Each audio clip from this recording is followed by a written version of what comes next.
again.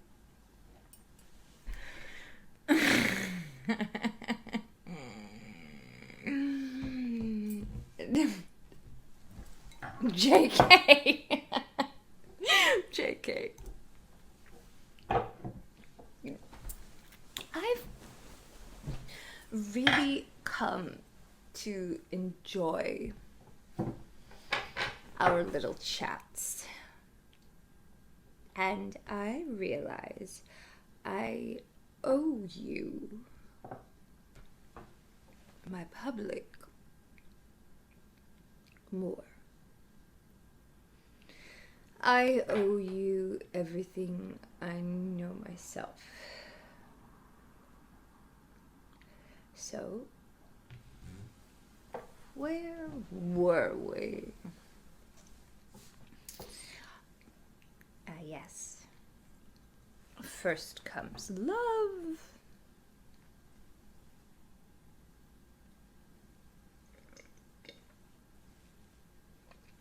Then comes marriage. Then comes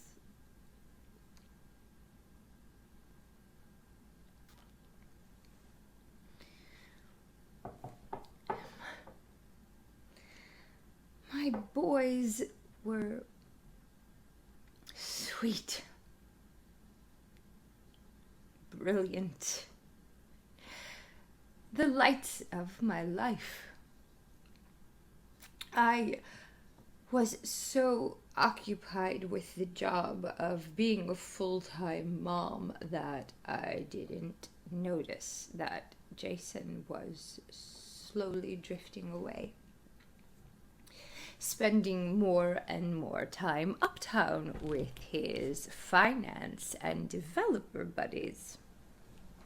I began to rely on the boys for company and affection.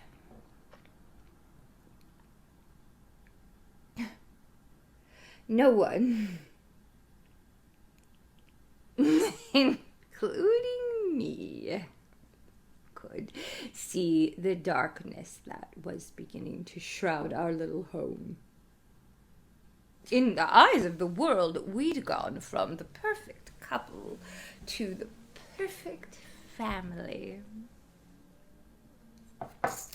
Then, one day, Jason comes home and announces out of the blue that he's married the king's daughter. I thought he'd been out seafaring, earning a living for his family, but no. He's been holed up in the Golden Towers, bopping his little biddy. He says he's taking the boys to live with him and his new wife to give them a, quote, better life.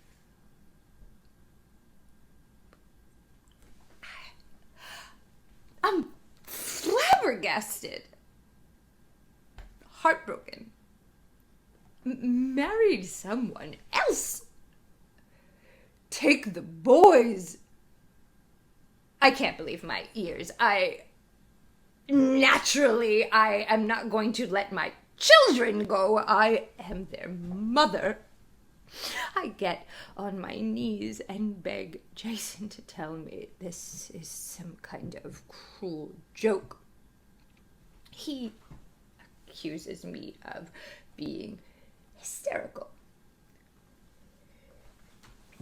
He says my behavior only proves that I'm unfit to be a mother. Says I need to think rationally. Accuses me of being selfish. Says he married the girl for his son's sake, so they could be rich as fuck and never have to worry a day in their lives.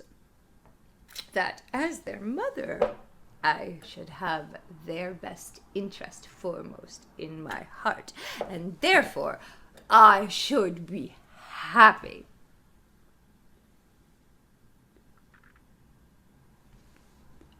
happy. Happy. Jason robbed me of my happiness forever. Zeus, you tyrant of the heavens, how could you have done this to me?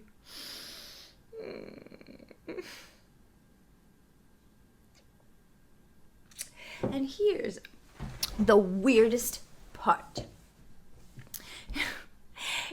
For some strange reason, everyone involved expected me to just lay down and take it, to accept my fate as if it was the natural course of things, as if it was as inevitable as the sun rotating around the moon.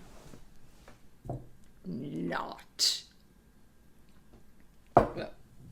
Seeing as though I was not about to keep my mouth shut to the press, the king, a fatuous, deluded creamsicle of a man, greases a few palms, and all records of my marriage to Jason suddenly disappear. Never happened. 10 years. Poof. Gone. And there was absolutely nothing I could do about it.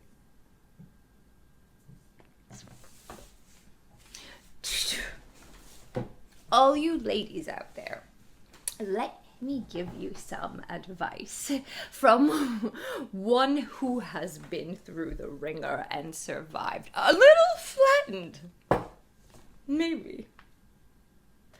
A little subdued, perhaps, but also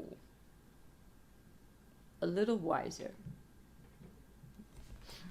When a man comes around offering love and affection, and all you have to do is trade your life's plans for his, when you are tempted to go from shiro to zero, all in exchange for a little ring on your finger that tells the world you're his, the tiniest shackle invented by man, all for that rubber-stamped label of approval. Wife, save yourself some trouble. Save yourself some grief. And in the immortal words of Nancy Reagan, just say no. Ugh. If only I'd said no way instead of I do, but I didn't, and what's done is done and cannot be undone.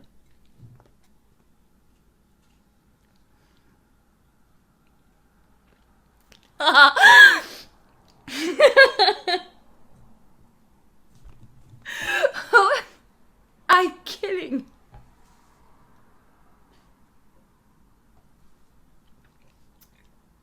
The truth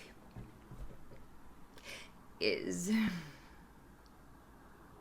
despite all the humiliation I suffered at his hands, me, the mother of his children, there's a part of me who still loves Jason.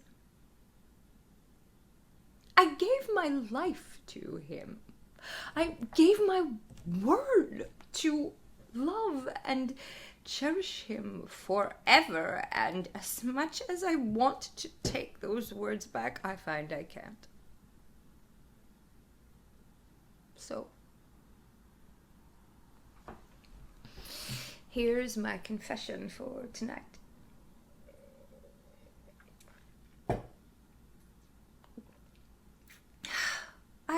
wanted to kill Jason, but I couldn't do it.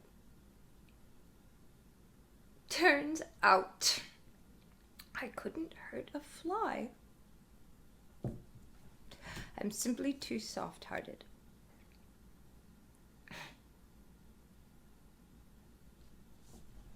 I waited in Jason's chamber at the Golden Towers, hiding, waiting for him. Instead, his little wife trounced in, carrying a huge present. Inside was a hideous gold lame gown. The card was clearly signed by Jason's hand. I saw it with my own eyes. She loved the tacky thing. She would. Had to try it on immediately. But there was something very, very wrong with the gown. I watched as she died an incredibly painful death. The poisoned gown burning her flesh, her writhing form reflected into infinity in her three-way mirror. Then Jason came in, knelt, whimpering over her still warm body. I sprang on him, grabbed him by those damn flowing locks I'd once loved so much, pulled his head back to expose his neck, poised my dagger to slit his throat, and he caught my eye in the mirror and gave me that look that he had honed over the course of a decade. Every time he gave me that look, he got his way. I was determined not to let him get his way this time. No one takes away my children.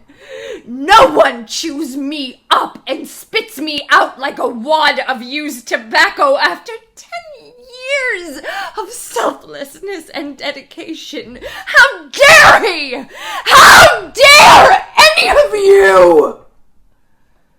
Don't you know that a woman bore you and gave you life? Don't you know that we are magnificent creatures that hold the power of creation in our bodies? Millennia of denigration and dismissal end right here, right now. I brought my dagger down to his throat, cut, saw my beloved's blood fall on the white marble of the chamber floor. Stopped. I thought I might use poison, put it in his favorite tea, but poison works so fast and there's no mercy left in me. I thought I'd make him boots of stone, then put him in the sea, but stone can be expensive and as heavy as can be.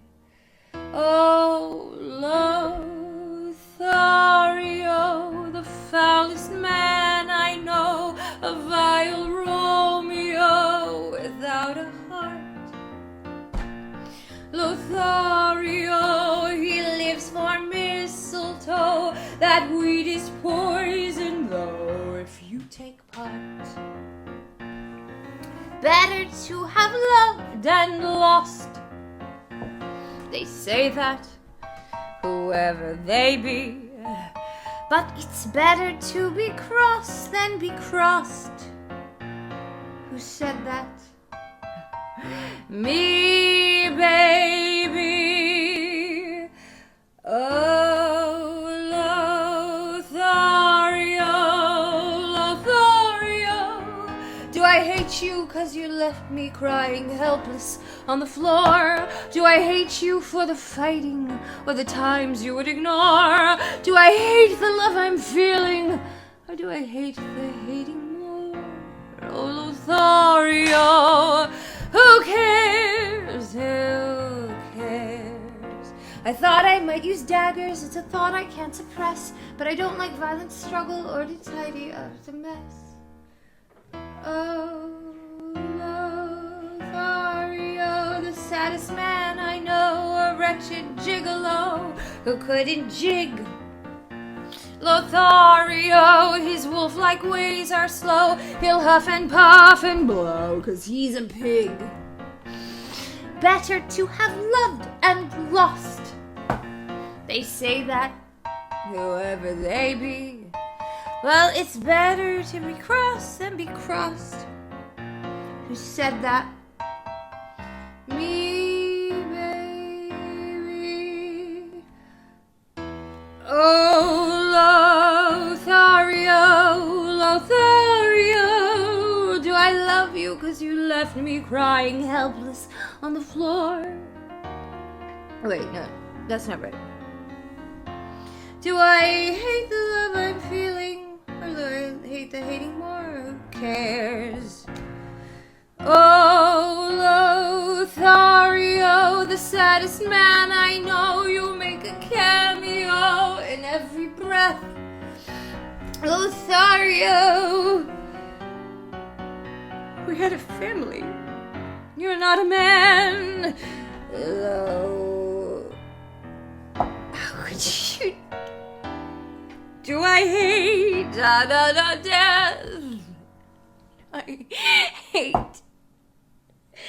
I hate so much. I'm tired.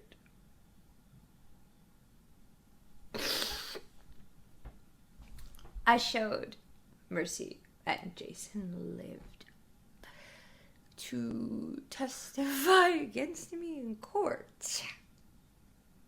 Yet another betrayal. But I hear he's not doing so well these days. Trying to put together shady real estate deals, burning through all his social capital, and finally losing his goddamn hair. After my failed attempt at killing Jason, everything is a blur. Do I hate the love I'm feeling, or do I love the hating more?